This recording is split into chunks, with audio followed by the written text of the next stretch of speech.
Previously, in the Count of Monte Cristo, Chapter 52, Toxicology, the Count pays a visit to Madame de Villefort, Heloise, where they discuss the fascinating dual nature of certain chemicals, medicines that can become poisons, depending on how they are used. Heloise is intrigued, recalling a past encounter with the Count in Perugia, where he introduced these ideas. The Count explains the subtlety of Eastern poisons, which can kill undetectably after some time, mimicking natural causes. Captivated, Heloise requests a sample, hinting at a dark curiosity or intention. The Count leaves, reflecting that his words have planted dangerous seeds in her mind. Chapter 53. Robert le Diable. The pretext of an opera engagement was so much the more feasible, as there chanced to be on that very night a more than ordinary attraction at the Académie Royale. Levasseur, who had been suffering under severe illness, made his reappearance in the character of Bertrand, and as usual the announcement of the most admired production of the favourite composer of the day had attracted a brilliant and fashionable audience. Morcerf, like most other young men of rank and fortune, had his orchestra stall, with the certainty of always finding a seat in at least a dozen of the principal boxes occupied by persons of his acquaintance. He had, moreover, his right of entry into the omnibus box. Chateau Renaud rented a stall beside his own, while Beauchamp, as a journalist, had unlimited range all over the theatre. It happened that, on this particular night, the minister's box was placed at the disposal of Lucien Debray, who offered it to the Comte de Morcerf, who again, upon his mother's rejection of it, sent it to Danglars, with an intimation that he should probably do himself the honour of joining the Baroness and her daughter during the evening, in the event of their accepting the box in question. The ladies received the offer with too much pleasure to dream of a refusal. To no class of persons is the presentation of a gratuitous opera box more acceptable than to the wealthy millionaire who still hugs economy while boasting of carrying a king's ransom in his waistcoat pocket. Danglars had, however, protested against showing himself in a ministerial box, declaring that his political principles and his parliamentary position as member of the opposition party would not permit him so to commit himself. The Baroness had, therefore, dispatched a note to Lucien Debray, bidding him call for them, it being wholly impossible for her to go alone with Eugenie to the opera. There is no gainsaying the fact that a very unfavourable construction would have been put upon the circumstance if the two women had gone without escort, while the addition of a third, in the person of her mother's admitted lover, enabled Mademoiselle Danglars to defy malice and ill nature. One must take the world as one finds it. The curtain rose, as usual, to an almost empty house, it being one of the absurdities of Parisian fashion never to appear at the opera until after the beginning of the performance, so that the first act is generally played without the slightest attention being paid to it, that part of the audience already assembled being too much occupied in observing the fresh arrivals, while nothing is heard but the noise of opening and shutting doors and the buzz of conversation. "Surely," said Albert, as the door of a box on the first circle opened, "that must be the Countess G." "And who is the Countess G?" inquired Château Renaud. "What a question! Now, do you know, Baron, I have a great mind to pick up quarrel with you for asking it. As if all the world did not know who the Countess G was." "Ah, to be sure," replied Château Renaud. "The lovely Venetian, is it not?" "Herself." At this moment the Countess perceived Albert, and returned his salutation with a smile. "You know her, it seems," said Château Renaud. "France introduced me to her at Rome," replied Albert. "Well, then, will you do as much for me in Paris as France did for you in Rome?" "With pleasure." There was a cry of "Shut up!" from the audience. This manifestation on the part of the spectators of their wish to be allowed to hear the music produced not the slightest effect on the two young men, who continued their conversation. "The Countess was present at the races in the Champ de Mars," said Château Renaud. "Today?" "Yes." "Bless me, I quite forgot the races. Did you bet?" "Oh, merely a paltry 50 louis." "And who was the winner?" "Nautilus. I staked on him." "But there were 3 races, were there not?" "Yes, there was the prize given by the Jockey Club, a gold cup, you know, and a very singular circumstance occurred about that race." "What was it?" "Oh, shut up," again interposed some of the audience. "Why, it was won by a horse and rider utterly unknown on the course." "Is that possible?" "True as day. The fact was, nobody had observed a horse entered by the name of Vampa, or that of a jockey styled Job, when at the last moment a splendid roan, mounted by a jockey about as big as your fist, presented themselves at the starting post. They were obliged to stuff at least 20 pounds weight of shot in the small rider's pockets to make him wait.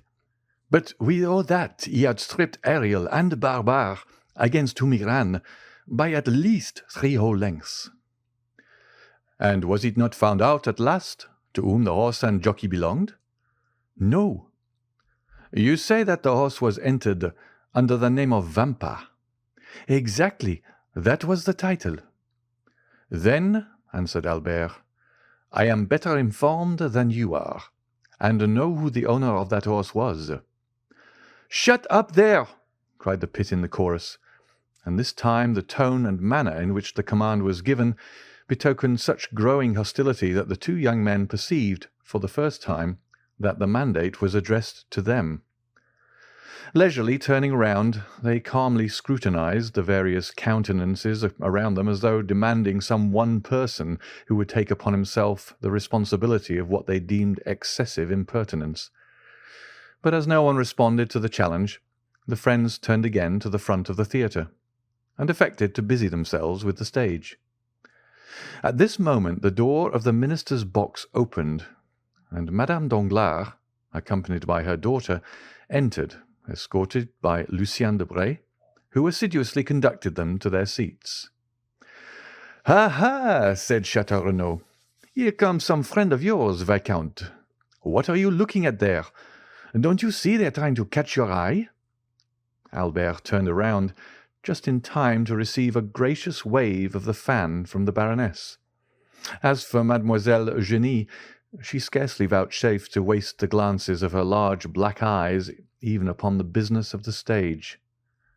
"I tell you what, my dear fellow," said Château Renaud, "I cannot imagine what objection you can possibly have to Mademoiselle Danglars.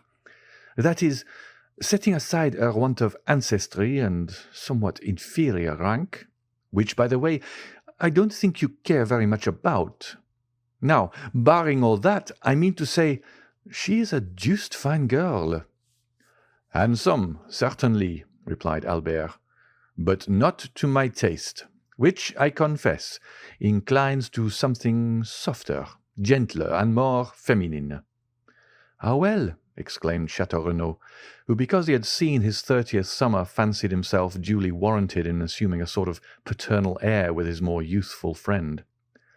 "You young people are never satisfied. Why, what would you have more? Your parents have chosen you a bride built on the model of Diana, the huntress, and yet you are not content." "No, for that very resemblance affrights me. I should have liked something more in the manner of the Venus of Milo or Capua.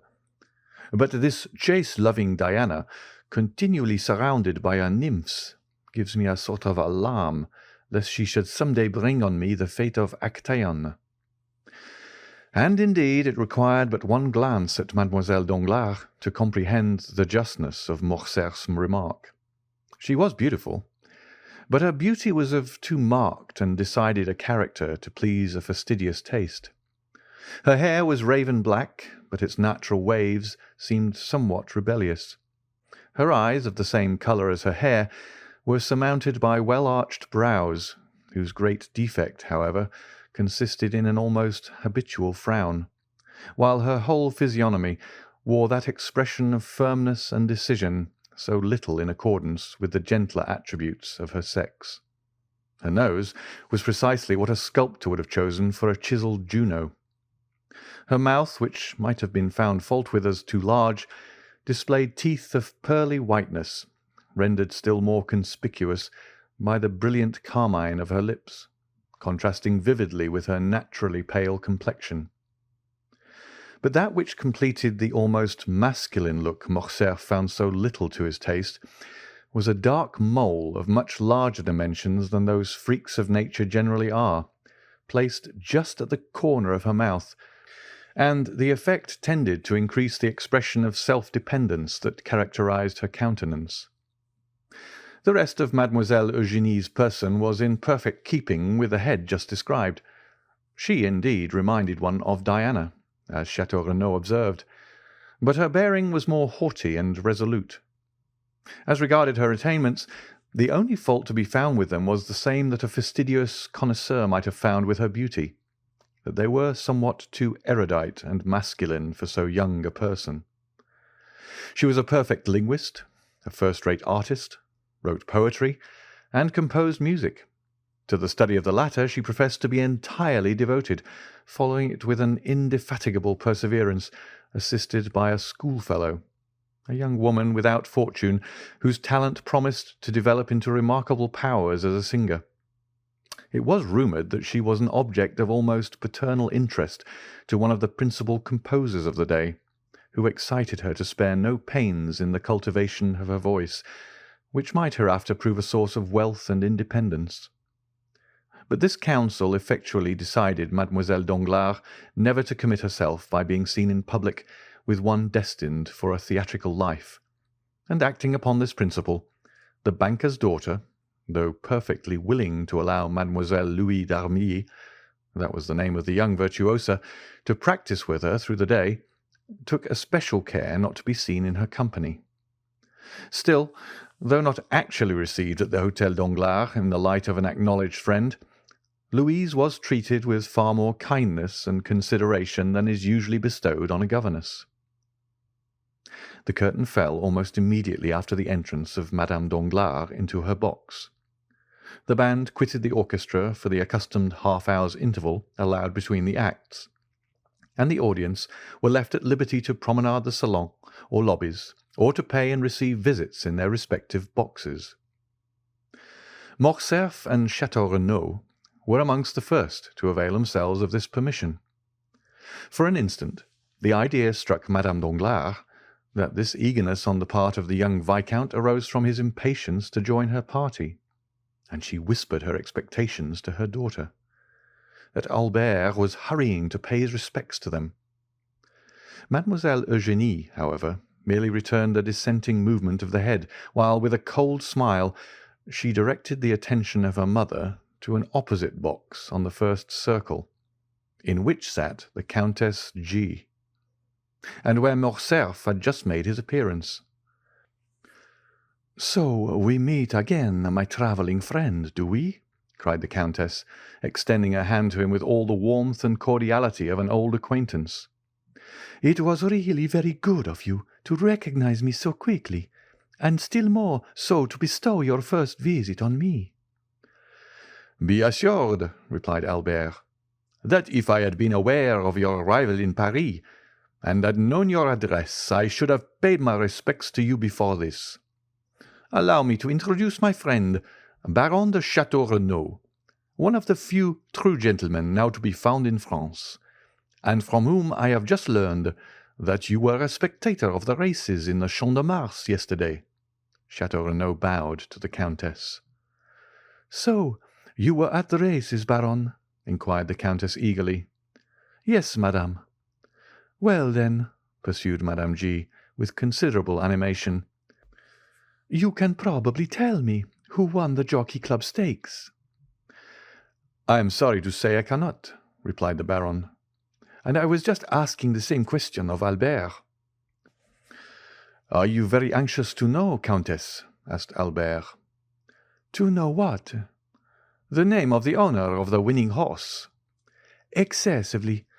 Only imagine, but do tell me, Viscount, whether you really are acquainted with it or no." "I beg your pardon, madame, but you were about to relate some story, were you not? You said, 'Only imagine,' and then paused. Pray continue." "Well, then, listen. You must know I felt so interested in the splendid roan horse, with his elegant little rider, so tastefully dressed in a pink satin jacket and cap, that I could not help praying for their success with as much earnestness as though the half of my fortune were at stake. And when I saw them outstrip all the others, and come to the winning post in such gallant style, I actually clapped my hands with joy. Imagine my surprise when, upon returning home, the first object I met on the staircase was the identical jockey in the pink jacket. I concluded that by some singular chance the owner of the winning horse must live in the same hotel as myself. But as I entered my apartments, I beheld the very gold cup awarded as a prize to the unknown horse and rider. Inside the cup was a small piece of paper, on which were written these words: "From Lord Ruthven to Countess G." "Precisely, I was sure of it," said Morcerf. "Sure of what?" "That the owner of the horse was Lord Ruthven himself." "What Lord Ruthven do you mean?" "Why, our Lord Ruthven, the vampire of the Sal Argentino." "Is it possible?" exclaimed the Countess. "Is he here in Paris?" "To be sure. Why not?" "And you visit him, meet him at your own house and elsewhere?" "I assure you he is most intimate friend, and Monsieur de Château Renaud has also the honour of his acquaintance." "But why are you so sure of his being the winner of the Jockey Club prize?" "Was not the winning horse entered by the name of Vampa?" "What of that?" "Why, do you not recollect the name of the celebrated bandit by whom I was made a prisoner?" "Oh, yes."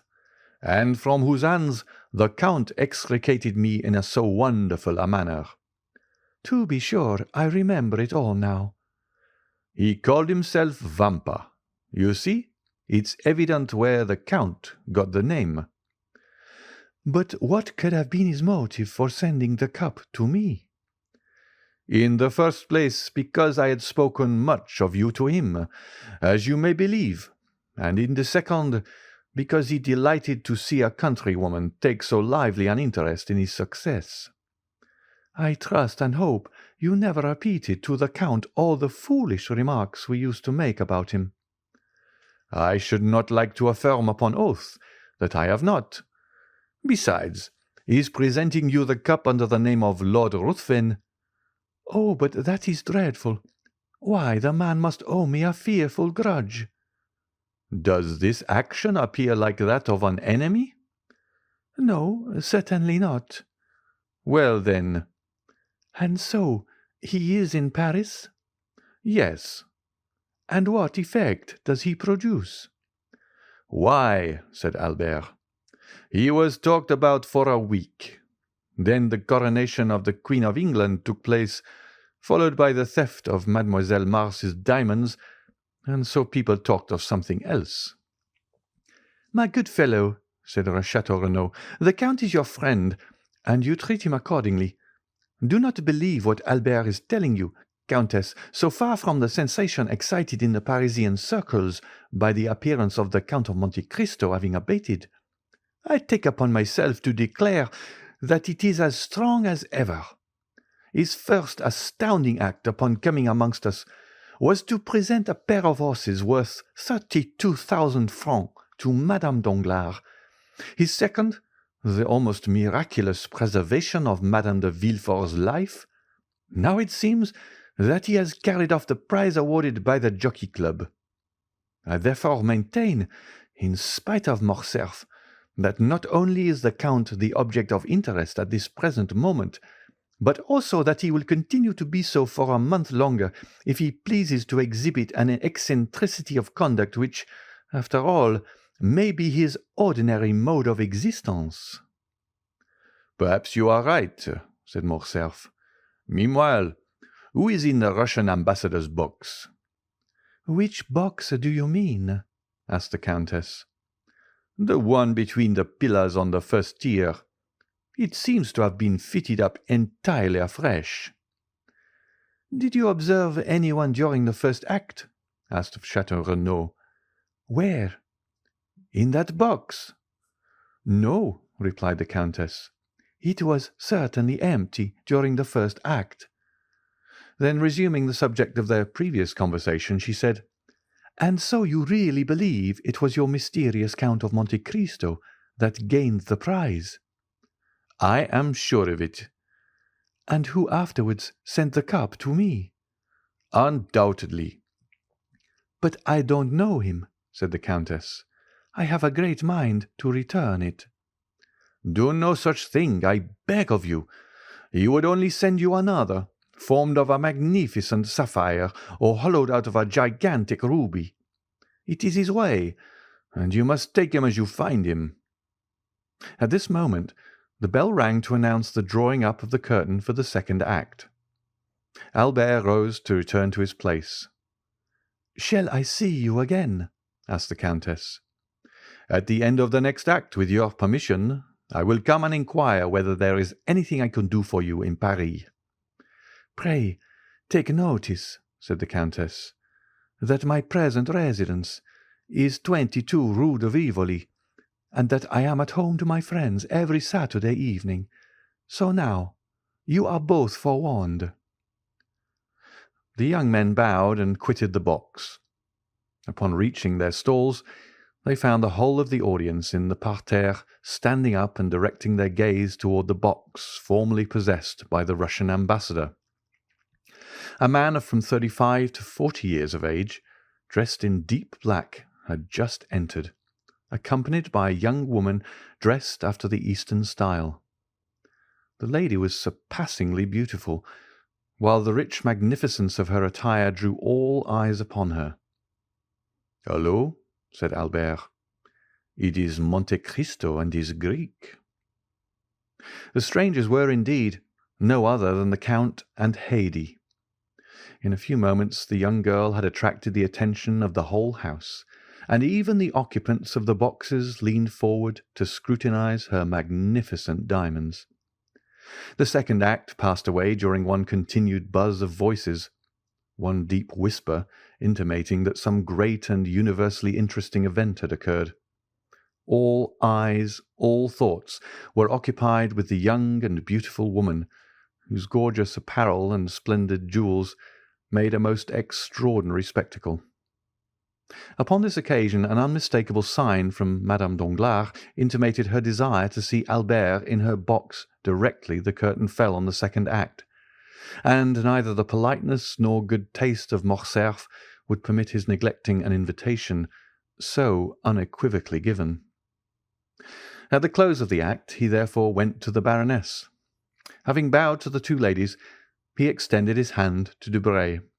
By the Baroness he was most graciously welcomed, while Eugenie received him with her accustomed coldness.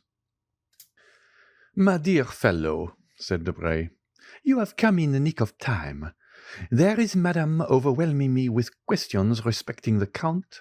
She insists upon it that I can tell her his birth, education, and parentage, where he came from, and whither he is going. Being no disciple of Cagliostro, I was wholly unable to do this. So, by way of getting out of the scrape, I said, 'Ask Morcerf. He has got the whole history of this beloved Monte Cristo at his fingers.' Whereupon the Baroness signified a desire to see you." "Is it not almost incredible," said Madame Danglars, "that a person having at least 500,000 of Secret Service money at his command should possess so little information?" "Let me assure you, madame," said Lucien, "that had I really the sum you mention at my disposal, I would employ it more profitably than in troubling myself to obtain particulars respecting the Count of Monte Cristo, whose only merit in my eyes consists in his being twice as rich as a nabob. However, I have turned the business over to Morcerf, so pray settle it with him as may be most agreeable to you. For my own part, I care nothing about the Count or his mysterious doings." I am very sure no nabob would have sent me a pair of horses worth 32,000 francs, wearing on their heads 4 diamonds valued at 5,000 francs each." "He seems to have a mania for diamonds," said Morcerf, smiling, "and I verily believe that, like Potemkin, he keeps his pockets filled for the sake of strewing them along the road, as Tom Thumb did his flintstones." "Perhaps he has discovered some mine," said Madame Danglars. "I suppose you know he has an order for unlimited credit on the Baron's banking establishment." "I was not aware of it," replied Albert, "but I can readily believe it." "And further, that he stated to Monsieur Danglars his intention of only staying a year in Paris, during which time he proposed to spend 6 millions. "He must be the Shah of Persia, travelling incog." "Have you noticed the remarkable beauty of the young woman, Monsieur Lucien?" inquired Eugenie. "I really never met with one woman so ready to do justice to the charms of another as yourself," responded Lucien, raising his lorgnette to his eye. "A most lovely creature, upon my soul," was his verdict. "Who is this young person, Monsieur de Morcerf?" inquired Eugenie. "Does anybody know?" "Mademoiselle," said Albert, replying to this direct appeal, "I can give you very exact information on that subject, as well on most points relative to the mysterious person of whom we are now conversing. The young woman is a Greek." "So I should suppose by her dress. If you know no more than that, everyone here is as well formed as yourself." "I am extremely sorry you find me so ignorant a cicerone," replied Morcerf, "but I am reluctantly obliged to confess. I have nothing further to communicate. Yes, stay, I do know one thing more, namely, that she is a musician, for one day when I chanced to be breakfasting with the Count, I heard the sound of a guzla. It is impossible that it could have been touched by any other finger than her own." "Then your Count entertains visitors, does he?" asked Madame Danglars. "Indeed he does, and in a most lavish manner, I can assure you." "I must try and persuade Monsieur Danglars to invite him to a ball or dinner, or something of the sort, that he may be compelled to ask us in return." "What?" said Debray, laughing. "Do you really mean you would go to his house?" "Why not? My husband could accompany me." "But do you know this mysterious Count is a bachelor?" "You have ample proof to the contrary, if you look opposite," said the Baroness, as she laughingly pointed to the beautiful Greek. "No, no," exclaimed Debray. "That girl is not his wife. He told us himself she was his slave. Do you not recollect, Morcerf, his telling us so at your breakfast?" "Well, then," said the Baroness, "if slave she be, she has all the air and manner of a princess." "Of the Arabian Nights?" "If you like. But tell me, my dear Lucien, what it is that constitutes a princess. Why, diamonds, and she is covered with them." "To me she seems overloaded," observed Eugenie. "She would look far better if she wore fewer, and we should then be able to see her finely formed throat and wrists." "See how the artist peeps out!" exclaimed Madame Danglars. "My poor Eugenie, you must conceal your passion for the fine arts." "I admire all that is beautiful," returned the young lady. "What do you think of the Count?" inquired Debray. "He is not much amiss, according to my ideas of good looks." "The Count," repeated Eugenie, as though it had not occurred to her to observe him sooner. "The Count! Oh, he is so dreadfully pale." "I quite agree with you," said Morcerf, "and the secret of that very pallor is what we want to find out. The Countess G insists upon it that he is a vampire." "Then the Countess G has returned to Paris, has she?" inquired the Baroness. "Is that she, mamma?" asked Eugenie, "almost opposite to us, with that profusion of beautiful light hair?" "Yes," said Madame Danglars, "that is she. Shall I tell you what you ought to do, Morcerf?" "Command me, madame." "Well, then, you should go and bring your Count of Monte Cristo to us." "What for?" asked Eugenie. "What for? Why, to converse with him, of course. Have you really no desire to meet him?" "None whatever," replied Eugenie. "Strange child," murmured the Baroness. "He will very probably come of his own accord," said Morcerf. "There, do you see, madame? He recognizes you and bows." The Baroness returned the salute in the most smiling and graceful manner. "Well," said Morcerf, "I may as well be magnanimous and tear myself away to forward your wishes. Adieu. I will go and try if there are any means of speaking to him." "Go straight to his box. That will be the simplest plan." "But I have never been presented." "Presented to whom?" "To the beautiful Greek." "You say she is only a slave." "While you assert that she is a queen, or at least a princess. No, I hope that when he sees me leave you, he will come out." "That is possible. Go." "I am going," said Albert as he made his parting bow.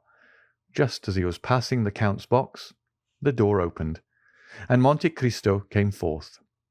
After giving some directions to Ali, who stood in the lobby, the Count took Albert's arm, carefully closing the box door. Ali placed himself before it, while a crowd of spectators assembled around the Nubian. "Upon my word," said Monte Cristo, "Paris is a strange city, and the Parisians are a very singular people. See that cluster of persons collected around poor Ali, who is as much astonished as themselves. Really, one might suppose he was the only Nubian they have ever beheld. Now I can promise you that a Frenchman might show himself in public, either in Tunis, Constantinople, Bagdad, or Cairo, without being treated in that way." "That shows that the Eastern nations have too much good sense to waste their time and attention on objects undeserving of either. However, as far as Ali is concerned, I can assure you, the interest he excites is merely from the circumstance of his being your attendant. You, who are at this moment the most celebrated and fashionable person in Paris." "Really? And what has procured me so flattering a distinction?"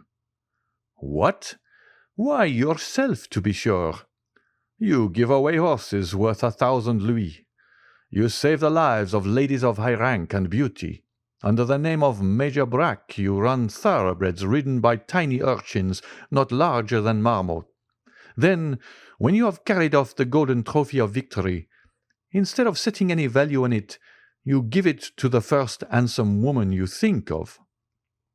"And who has filled your head with all this nonsense?" "Why, in the first place, I heard it from Madame Danglars, who, by the by, is dying to see you in her box. Or to have you seen there by others.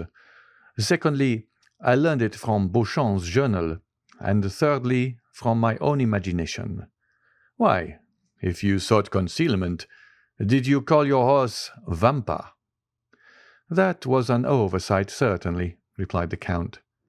"But tell me, does the Count of Morcerf never visit the opera? I've been looking for him, but without success." "He will be here tonight." "In what part of the house?" "In the Baroness's box, I believe." "That charming young woman with her, is that her daughter?" "Yes." "I congratulate you." Morcerf smiled. "We will discuss that subject at length some future time," said he. "But what do you think of the music?" "What music?" "Why, the music you have been listening to." "Oh, it is well enough as the production of a human composer, sung by featherless bipeds, to quote the late Diogenes." "From which it would seem, my dear Count, that you can at pleasure enjoy the seraphic strains that proceed from the 7 choirs of Paradise." "You are right in some degree. When I wish to listen to sounds more exquisitely attuned to melody than mortal ear ever yet listened to, I go to sleep." Then sleep here, my dear Count. The conditions are favourable.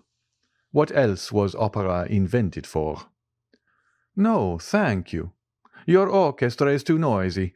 To sleep after the manner I speak of, absolute calm and silence are necessary, and then a certain preparation." "I know, the famous hashish." "Precisely. So, my dear Viscount, whenever you wish to be regaled with music, come and sup with me."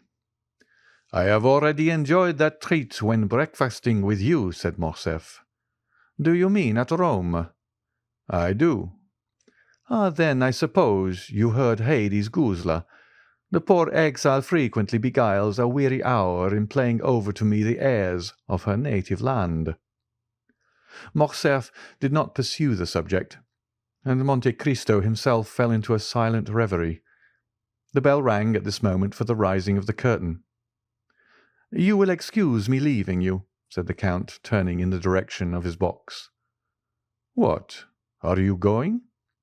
"Pray say everything that is kind to Countess G, on the part of her friend the vampire." "And what message shall I convey to the Baroness?" "That with her permission I shall do myself the honour of paying my respects in the course of the evening." The third act had begun, and during its progress the Count of Morcerf, according to his promise, made his appearance in the box of Madame Danglars. The Count of Morcerf was not a person to excite either interest or curiosity in a place of public amusement. His presence, therefore, was wholly unnoticed, save by the occupants of the box in which he had just seated himself. The quick eye of Monte Cristo, however, marked his coming, and a slight though meaningful smile passed over his lips. Haydée, whose soul seemed centred in the business of the stage, like all unsophisticated natures, delighted in whatever addressed itself to the eye or ear. The third act passed off as usual. Mesdemoiselles Noblet, Joulet, and Leroux executed the customary pirouette. Robert duly challenged the Prince of Granada, and the royal father of the Princess Isabella, taking his daughter by the hand, swept round the stage with majestic strides, the better to display the rich folds of his velvet robe and mantle. After which the curtain again fell, and the spectators poured forth from the theatre into the lobbies and salons. The Count left his box, and a moment later was saluting the Baronne Danglars, who could not restrain a cry of mingled pleasure and surprise. "You are welcome, Count," she exclaimed as he entered. "I have been most anxious to see you, that I might repeat orally the thanks writing can so ill express." "Surely so trifling a circumstance cannot deserve a place in your remembrance. Believe me, madam, I had entirely forgotten it." "But it is not so easy to forget, monsieur, that the very next day after your princely gift you saved the life of my dear friend Madame de Villefort, which was endangered by the very animals your generosity restored to me. This time, at least, I do not deserve your thanks. It was Ali, my Nubian slave, who rendered this service to Madame de Villefort." "Was it Ali," asked the Count of Morcerf, "who rescued my son from the hands of bandits?" "No, Count," replied Monte Cristo, taking the hand held out to him by the general. "In this instance I may fairly and freely accept your thanks. But you have already tendered them and fully discharged your debt, if indeed there existed one, and I feel almost mortified to find you still reverting to the subject. May I beg of you, Baroness, to honour me with an introduction to your daughter?" "Oh, you are no stranger, at least not by name," replied Madame Danglars, "and the last 2 or 3 days we have really talked of nothing but you. Eugenie," continued the Baroness, turning towards her daughter, "this is the Count of Monte Cristo." The Count bowed, while Mademoiselle Danglars bent her head slightly. "You have a charming young person with you tonight, Count," said Eugenie. "Is she your daughter?" "No, mademoiselle," said Monte Cristo, astonished at the coolness and freedom of the question. She is a poor unfortunate Greek, left under my care." "And what is her name?" "Haydée," replied Monte Cristo. "A Greek?" murmured the Count of Morcerf. "Yes, indeed, Count," said Madame Danglars. "And tell me, did you ever see at the court of Ali Tepelini, whom you so gloriously and valiantly served, a more exquisite beauty or richer costume?" "Did I hear rightly, monsieur," said Monte Cristo, "that you served at Janina?" "I was Inspector General of the Pasha's troops," replied Morcerf, "and it is no secret that I owe my fortune, such as it is, to the liberality of the illustrious Albanese chief." "But look!" exclaimed Madame Danglars. "Where?" stammered Morcerf. "There," said Monte Cristo, placing his arms around the Count and leaning with him over the front of the box, just as Haydée, whose eyes were occupied in examining the theatre in search of her guardian, perceived his pale features close to Morcerf's face. It was as if the young girl beheld the head of Medusa. She bent forwards as though to assure herself of the reality of what she saw, then, uttering a faint cry, threw herself back in her seat. The sound was heard by the people about Ali, who instantly opened the box door. "Why, Count," exclaimed Eugenie, "what has happened to your ward? She seems to have been taken suddenly ill." "Very probably," answered the Count, "but do not be alarmed on her account. Haydée's nervous system is delicately organized, and she is peculiarly susceptible to the odours even of flowers. Nay, there are some which cause her to faint if brought into her presence. However," continued Monte Cristo, drawing a small phial from his pocket, "I have an infallible remedy." So saying, he bowed to the Baroness and her daughter, exchanged a parting shake of the hand with Debray and the Count, and left Madame Danglars' box. Upon his return to Haydée, he found her still very pale. As soon as she saw him, she seized his hand. Her own hands were moist and icy cold. "Who was it you were talking with over there?" she asked. "With the Count of Morcerf," answered Monte Cristo. "He tells me he served your illustrious father, and that he owes his fortune to him." "Wretch!" exclaimed Haydée, her eyes flashing with rage. "He sold my father to the Turks, and the fortune he boasts of was the price of his treachery. Did you not know that, my dear lord?" "Something of this I heard in Epirus," said Monte Cristo, "but the particulars are still unknown to me. You shall relate them to me, my child. They are, no doubt, both curious and interesting." "Yes, yes, but let us go. I feel as though it would kill me to remain long near that dreadful man." So saying, Haydée arose, and wrapping herself in her burnous of white cashmere embroidered with pearls and coral, she hastily quitted the box at the moment when the curtain was rising upon the fourth act. "Do you observe," said the Countess G. to Albert, who had returned to her side, "that man does nothing like other people. He listens most devoutly to the third act of Robert le Diable, and when the fourth begins, takes his departure." End of chapter 53.